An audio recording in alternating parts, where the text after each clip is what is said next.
Hello, I'm Marcia Kavanaugh. Thanks so much for joining us. Well, two former district attorneys went to court this week, one to stand trial, the other to plead guilty. The courts were also busy with new developments in the Danziger bridge case and the Will Smith investigation going to a grand jury. We'll look at these stories as well as a new proposal for the former Jazzland site and a court ruling on the World Trade Center development. Testifying for us are tonight's Informed Sources. Errol Laborde, producer of Informed Sources. Gordon Russell, managing editor for news, The New Orleans Advocate. Jessica Williams, reporter, The New Orleans Advocate. And Mike Perlstein, investigative reporter, WWL-TV, Channel 4. Over to Gordon first. And what we hear now is that this is really the end in the Danziger Bridge sorry case. Yeah, a huge development this week. 5 officers who had been convicted in 2013 took guilty pleas. Their convictions had been thrown out and they were awaiting a new trial. And they took guilty pleas in exchange for dramatically reduced sentences compared to the sentences that were initially imposed and then thrown out.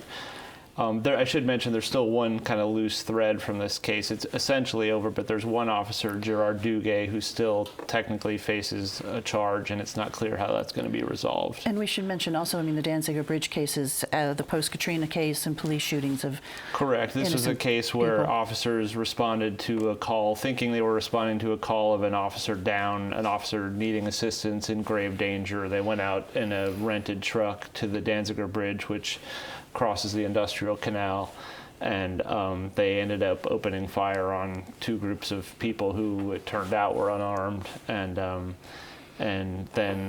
2 people were killed and 4 people badly injured. And then, making matters much worse, proceeded to engage in a very wide-ranging cover-up. And one of the things that was so tragic was that for the police, had they realized it was a bad shooting, immediately alerted, supervisors and handled it that way, they probably would have been fired as police officers, administratively, disciplined in some sort of way, obviously subject to civil lawsuits, but not criminally charged. Yeah. But as soon as they set into motion this elaborate cover-up, making up witnesses, changes the character of the whole thing. Planting a gun. Well, and maybe worst of all, pinning a criminal charge. Lance Madison could have gone to prison for the rest of his life. He was the man who was charged with shooting at the police when he did no such thing. But his brother was indeed killed. His brother was killed. His mentally disabled brother, who he was trying to flee with, and just by virtue of not being able to run fast enough, was shot in the back. Such a tragic situation all the way around. And when it first went to court, in federal court, convictions were handed out. They were found guilty. Yeah, and very long prison sentences, up to 65 years. 65 years for Officer Robert Falcon, who is now going to serve 12 years instead. But Gordon, what started all this was that call that you referred to, the officer down. And had it not been for that, none of this would have happened. Do we know anything about who that call came from, or what that was all about? I believe it was a call from the I-10 bridge, correct? No, it was somebody, shots around the Danziger Bridge, and I think it was somebody over on I-10. Who was calling in that the men were running towards the Danziger Bridge. That person was, had come to volunteer and help and had put on some kind of law enforcement vest and actually pleaded guilty. I forget the charge, but... Impersonating a police officer. Impersonating a police officer, right. That did start it. However, I can tell you that, Gordon and I were both covering Katrina while it happened, and the climate at the time was that New Orleans East mostly underwater and was being portrayed as the Wild Wild West. That armed marauders were pulling people out of vehicles, and there was just almost a panic. And we were even warned by the Homeland Security Director not to go there. We lost the East, and that mentality crept into the thinking of the NOPD. As soon as they hear shots fired at officers, you can just imagine the adrenaline pumping, the panic. Now, how it escalates to getting to the bridge and opening fire on unarmed citizens.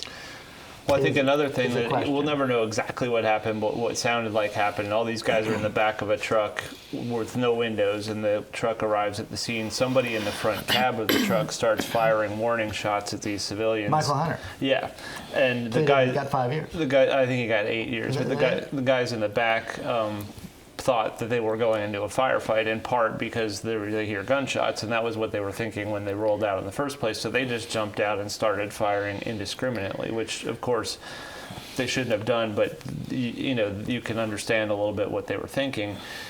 I guess what is sort of inexcusable again in the long run is the cover-up, and I think if, as Mike said, if these guys handled this totally differently, I think there would have been much more forgiveness for what they'd done. But I mean, they were, as I said, they were seeking to put a man in prison for potentially the rest of his life for something he didn't do. Yeah, he was And going to so- end up bear the brunt of this cover-up. Yeah. And so this group who pled guilty this week, they were initially convicted, but then those convictions were overturned. The convictions thrown out by the judge Correct. because of prosecutorial Right, misconduct. a whole other saga to this, related yeah. to this, which is the infamous online commenting scandal out of former U.S. Attorney Jim Letton's office. And the real question with that, this judge, Kurt Engelhardt, is the one who really forced all that stuff to the surface. He insisted on an investigation of that commenting scandal, and I think he deserves credit for that. He finally got some answers. I think the question that remains is whether his remedy had anything to do. There was never any evidence that this commenting scandal had any impact on the jury in this case. The primary people who were involved in this scandal had nothing to do with this case. And Engelhardt seemed like he was very angry at being misled by the Justice Department, and the remedy he chose was to throw out the verdict in this case, even though there was really no evidence of any kind of a taint in this case. And so both sides came to this agreement, this plea deal, in agreement also by the families that were involved. And that's a very significant part of this. If the families had not been, willing to go along, you do wonder if it had taken this course and ended in a plea bargain. But they, this is almost 11 years after the tragedy. They were very anxious to put this behind them, and they seemed to, have a graciousness to want to, accept, forgive. They wanted an admission that there was guilt. Remember, Yeah. at trial, these officers maintained their innocence. Well, and I'd like to inject, in a sense, they never got the admission of guilt because these guys were never required to sign a factual basis in this case, which you normally do when you enter a guilty plea, which says what you did and you sign it. And that didn't happen in this case, which is another odd aspect of But I the think case. it's also worth noting that you were talking about the Wild West mentality at that time. There were a lot of police that didn't show up for work at all. I mean, it just More than 200. took More than off. 200. Okay, so these are the guys who showed up for work. Which is another, maybe it would have been better if they hadn't, but it's another reason why I think people would have been forgiving of what they had done had they acknowledged what they had done. Okay, we have to wrap up this discussion now, but this is the end to this sad and sorry chapter. Except for that one loose thread Yeah. I mentioned, yeah. Okay, thanks a lot, guys. And Mike, I'm going to continue with you now with the Will Smith case and the latest developments and what's going on there. Yeah, another day, another twist in the Will Smith case, which we have seen unprecedented amount of comments from attorneys on various sides of this, in particular the defense attorney John Fuller for Cardell Hayes, who awaits in jail, booked with second-degree murder. He has thrown out some, not just speculation, but some actual scenarios in which he says he has witnesses who saw untoward activity by a former police officer, referring to William Saravolo, who had dined with Will Smith and his party, was at the scene sometime shortly after the shooting. A reserve officer. He's a reserve officer. The badge was out. He was behind the yellow police line all over that scene, but he was a witness, a friend, and that role was called into question rather heavily by the defense team, to the point where Saravolo has been removed from reserve duties. The most recent development today is he has now obtained a lawyer. He's been subpoenaed in the case, and it's just one of the the many twists in really what remains a bit of a mystery. some of the, and it's really an unprecedented amount of facts, both on, surveillance camera video showing the little fender bender by Will Smith into Cardell Hayes' vehicle, and then further up the street, Cardell Hayes rams into Will Smith. But really it's going to boil down to what happened in that roughly 2 minutes of an argument, a confrontation, threats of a gun from one or more parties, and then finally gunfire. 10 shots fired, allegedly by Cardell Hayes. 2 hit Will Smith's wife in the legs. 8 shots into Will Smith, 7 in the back. So has DA Cannizzaro brought this to a grand jury? There is a grand jury. Some of the witnesses have been subpoenaed, and that is something that happens in secrecy. So what this would do would lead to an indictment, and it would cut off the defense's opportunity for what they call a preliminary hearing, the ability to call witnesses to establish probable cause and get more information out about the case. This could preclude William Saravolo, Pierre Thomas, the former Saints running back, who was also subpoenaed in the case and present both at the dinner and at the scene afterward. So Hayes, though, has requested, Cardell Hayes has requested to appear before a grand jury. Oh, yeah. Which is very unusual. Well, once again, it's hard to tell what is posturing by a defense attorney, but he points to other cases in which self-defense has been used as a defense, in which I think it was Merritt Landry was a homeowner who was went out Shot a to would-be burglar. shot at someone who had trespassed on his property, and got to testify in front of the grand jury, and of course was not indicted.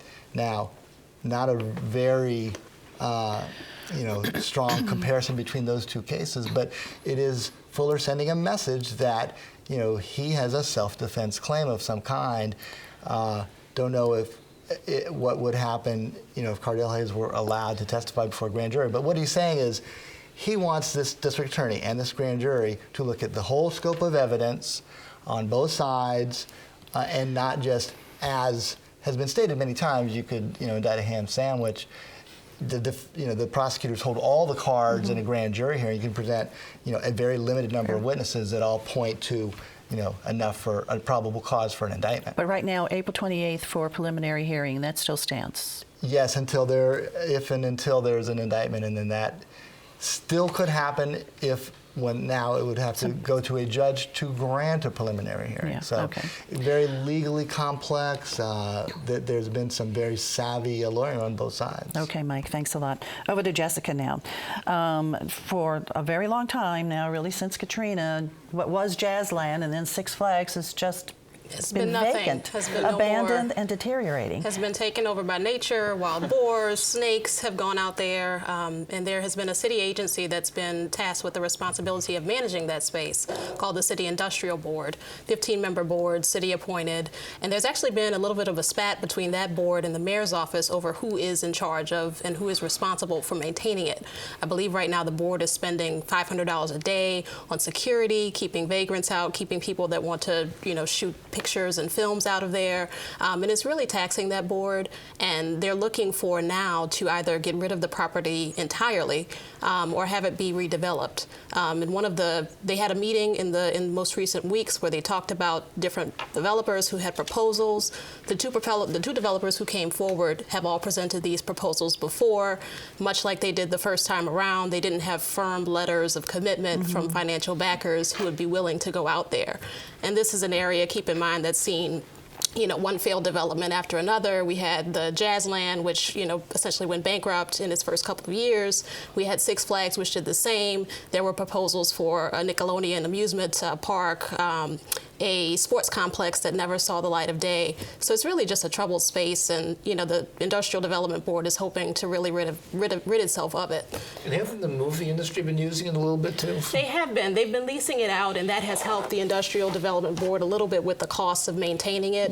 But there is also a concern expressed by some board members that we need to learn a little bit more about the projects that you're doing when you're coming in here, because we don't want to put out this national image of New Orleans, you know, in destruction. And yeah, and that's been a concern, and that's guided the amount of proposals that they're willing to accept for these film companies to come in here and show this devastation in this abandoned park. In this most recent meeting, when the proposals came before them again, they weren't even seeking those proposals, were they? No, there was no official process. There was no RFP that was put out. These were just developers who saw that, you know, they were once again going to be discussing what to do with this property, took it upon themselves to pitch their ideas. One is to bring back the original Jazzland. There is a developer, Tanya Pope of Padia Entertainment, that is hoping to do that.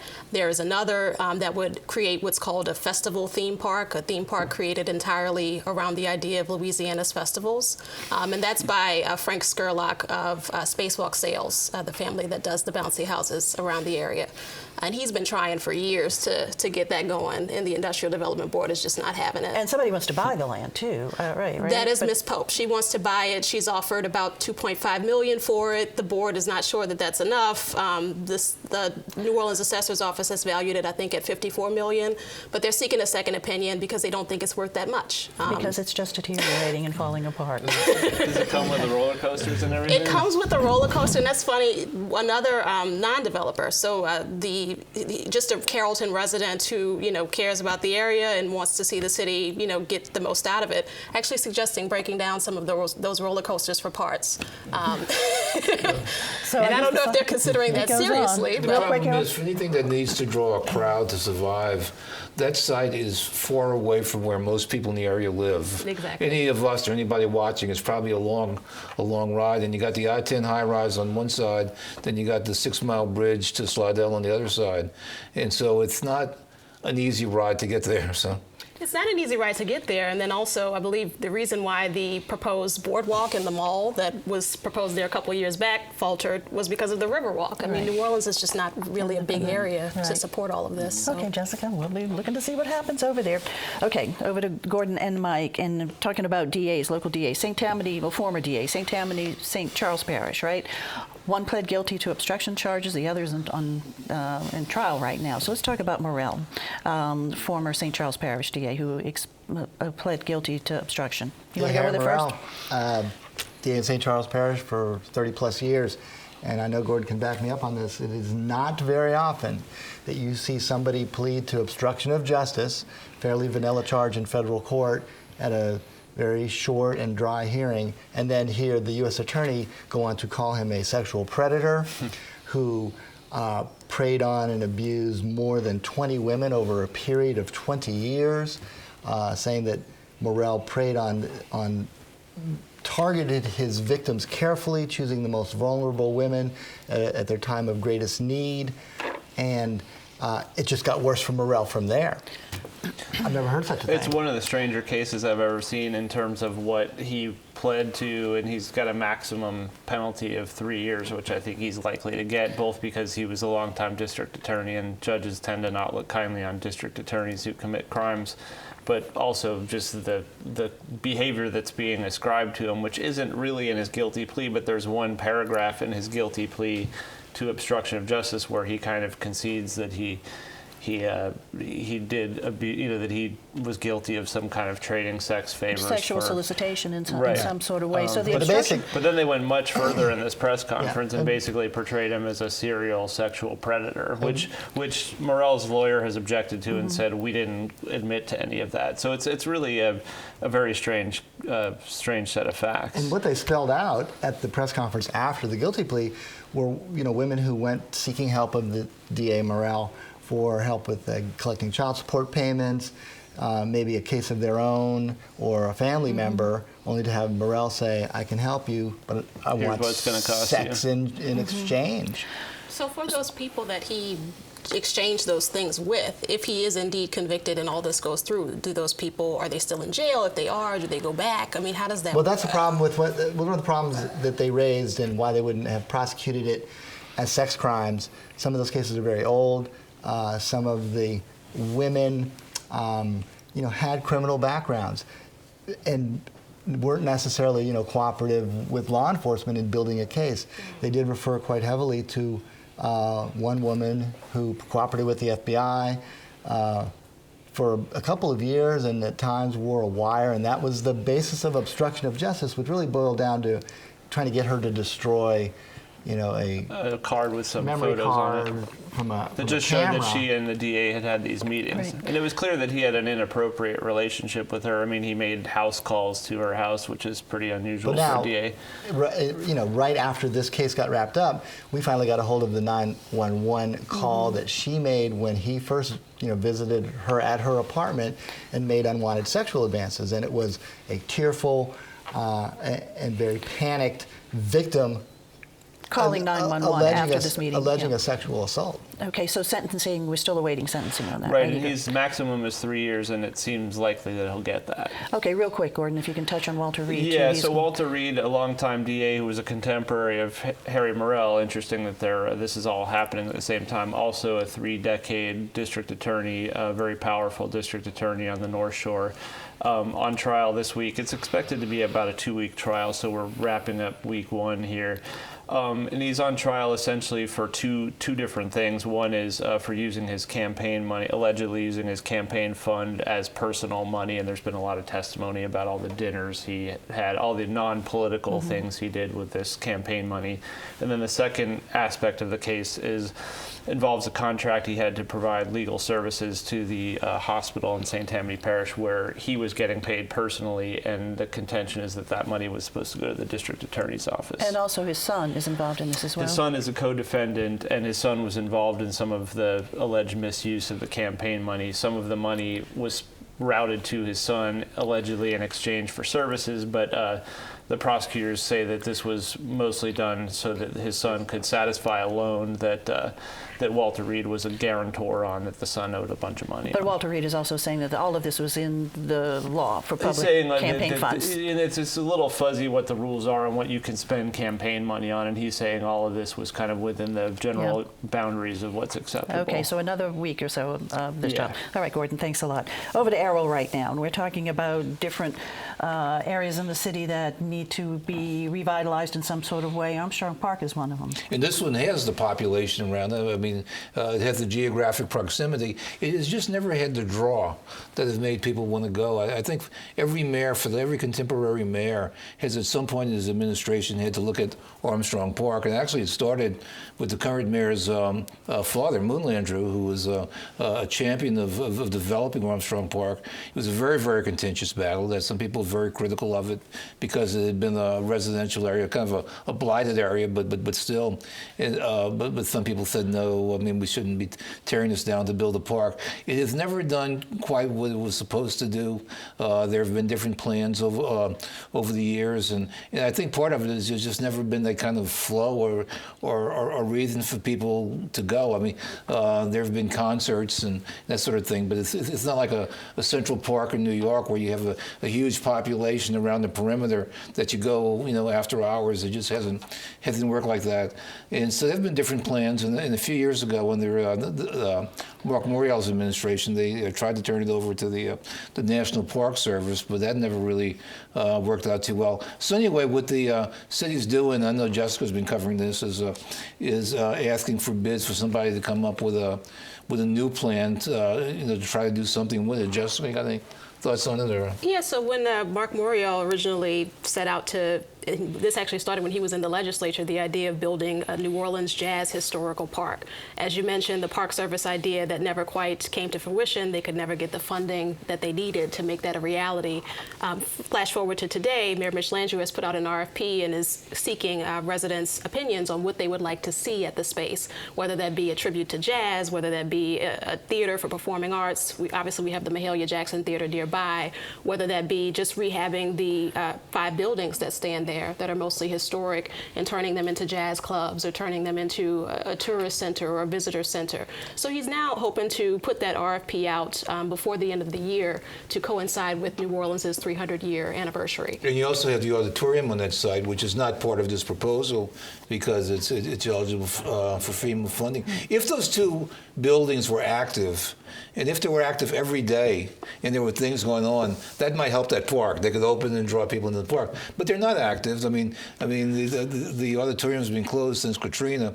The Mahalia is a fine building, but it's only a few nights a year that it's open. And so it really needs that sort of activity, that sort of draw. Okay, and right now I need Jessica to touch on real quickly the World Trade Center. Real quickly, the Fourth Circuit Court of Appeals ruled this week that the World Trade Center project, there was a losing bidder that decided to challenge the city's selection of the developer on that project. The Four Seasons Group has agreed to turn that into a Four Seasons hotel and condominiums, but the losing bidder who wanted to turn it into another hotel says that the process was biased, was unfair, alleges that the city's consultants have ties with Four Seasons. A whole lot of allegations in the lawsuit that developer filed, but essentially what the ruling did was say that while this larger case plays out, the project can move forward. Now, it's already caused substantial delays, the litigation. It's already made some of the project's equity investors a little nervous. And so now, just because they've gotten the green light to go forward, they were very hesitant about saying, when I asked them this week, whether this means that they're going to start putting things in the ground, hiring people today. From my understanding, they're working on getting their disadvantaged business enterprise program up and running. They're doing some innovative things with that, trying to build equity to get more partners on the project to meet the city's disadvantaged business enterprise goal. But they're still hoping to move forward on this in time for 2018. And so the second lawsuit is dealing with what exactly? The second lawsuit, which is coming up in October, is dealing with whether the City of New Orleans, the New Orleans Building Corporation, did indeed have biases in its process when it selected the Four Seasons developer. And what the preliminary injunction did was basically say that if you want to, while that larger case is being played out, we're going to stop this from happening. That was shot down. The case in October is going to deal with whether the city did right in selecting the Four Seasons developer. And the party seeks monetary damages on that one. The party is seeking monetary damages. All this is just stopping what could be the heartbeat of downtown riverfront development. That's what people are worried about right now. I got to move you on right now to looking ahead. Okay. The Zephyrs announced today that they're not going to be the Zephyrs anymore after this season. They're going to change their name. They're going to have a fan contest. A lot of people think that the Zephyr name came from the old roller coaster at Pontchartrain Beach. It didn't. The team came here from Denver, and in Colorado, the winds in the Rockies are called Zephyr Winds. And so they want to give them a local name, so they're starting a contest. Nutra, how about? Nutra? Might be Nutra. How about Zephyr? Gordon. Well, going back to the Danziger Bridge case for a minute, I guess I would expect that we're not going to see another trial in this case. I think they'll resolve the remaining case some kind of way, either with a plea deal or they'll just drop it. Okay, thanks, Jessica. In time for stuff going on in the legislature, there was a bill that was quashed this week that would have stopped New Orleans from considering adding a fee on plastic bags. That bill was shot down, and now it will be up to New Orleans to decide whether to do that, to charge you a little bit extra at the grocery store. Okay, Mike. And we're in the middle of Jazz Fest, obviously, Yeah. with the tragic death of music icon Prince. It's yet to be seen what sort of major tribute there is going to be to Prince, but look for individual musicians to basically have their own tributes repeatedly throughout this festival. All right, we do know that there is going to be a tribute to Alan Toussaint by members of his band. Okay, thanks guys for being here. Thank you all for watching. We'll see you again next week for Informed Sources. Have a good evening.